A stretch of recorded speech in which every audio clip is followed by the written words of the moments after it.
திரு KC. Palaniswami அவர்கள் இணைந்திருக்கிறார்.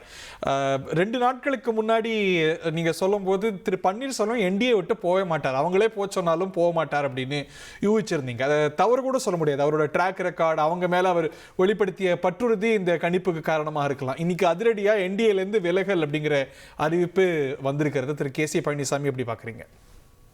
தற்பொழுது அவர் அறிவித்திருக்கிறார்.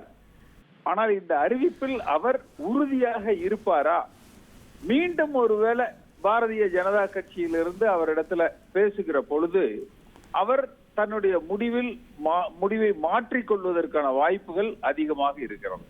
ஏன்னா சென்ற முறை இபிஎஸ் ஓபிஎஸ் அணிகள் இணைந்த பொழுதே பிரதமர் சொன்னார், அதனால் நான் இணைந்து செயல்பட்டேன் என்று அவர் தெரிவித்திருந்தார்.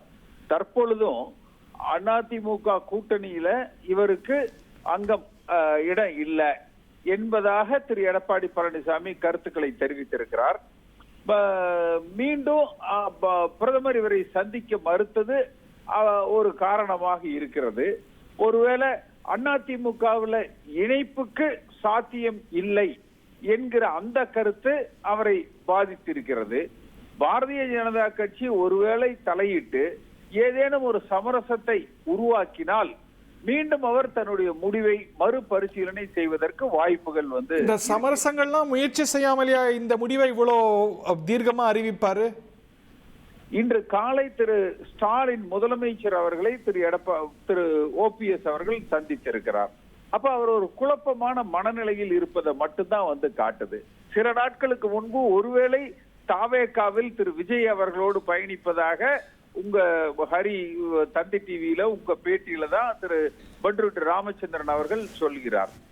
அப்ப அந்த சூழ்நிலையில இன்றைக்கு காலை திரு ஸ்டாலின் அவர்களை ஓபிஎஸ் அவர்கள் சந்தித்து இருக்கிறார். அது வாக்கிங்ல தற்செயலா சந்திச்சிடுது, உடம்பு பத்தி கேட்டுக்கிட்டாங்க. அது இயல்பு தானே தமிழ்நாட்டு அரசியல்ல. பொதுவாகவே அது அரசியல் நாகரிகம் பார்க்க முடியாது. பிரேமலதா பார்த்திருக்கிறாங்க, சீமான் பார்த்திருக்கிறாரு. இது வழியில எதேச்சையாக சந்தித்தது உடல்நலம் பற்றி பேசுவதற்காக அல்ல. இப்ப பிரேமலதா அவர்கள் பார்த்த மாதிரியோ சீமான் பார்த்த மாதிரியோ திரு ஓபிஎஸ் அவர்கள் திரு ஸ்டாலின் அவர்களை சென்று வீட்டுல சந்திச்சுட்டு வந்தாருன்னா அது நம்ம உடல்நலன் விசாரிப்பதற்காக என்று கூட நம்ம எடுத்துக்கலாம். ஆனால் இது எதேச்சையாக நடந்த நிகழ்வாக நான் பார்க்கல. ஒரு திட்டமிட்டு நடந்த ஒரு சந்திப்பாக மட்டும்தான் நான் பார்க்கிறேன். அப்ப தனக்கு என்னென்ன மாற்று வாய்ப்புகள் இருக்கிறது என்பதை பரிசீலித்துக் கொண்டு இருக்கிறார்.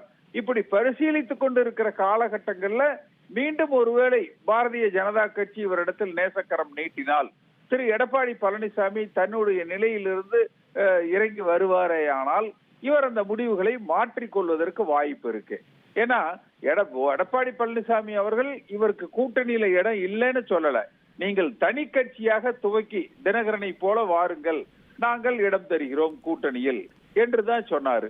ஆனா அந்த வழக்குகள் பாதித்து விடும் என்பதால் திரு ஓபிஎஸ் அவர்கள் எடப்பாடி பழனிசாமி இவரை அதிமுகவில் இணைத்துக் கொள்ள வேண்டும் என்பது மட்டும்தான் இவரது குறிக்கோளாக இருந்தது. மாற்று முகாம்கள்ல திரு விஜய் அவர்களோடவோ அல்லது திமுகவோடு போறதுன்னா ஒன்று சுயேட்சைகளாக இருக்கணும், இல்ல வேறொரு கட்சி இவர்கள் உருவாக்கி அதன் மூலமாக இணைந்து கொள்வதாக இருக்கணும். அப்படி செய்கிற பொழுதும் அதிமுகல இவருக்கான அந்த பிடிமானம் என்பது விலகிடும். அடுத்து விஜய் ஆகட்டும் திரு திமுகவோடு இவருடைய சந்திப்பு என்பது அதிமுக தொண்டர்களிடத்திலிருந்து இவரை அந்நியப்படுத்திவிடும். நன்றி திரு கே.சி. பழனிசாமி. இனி செல்லும் இடமெல்லாம் செய்தி.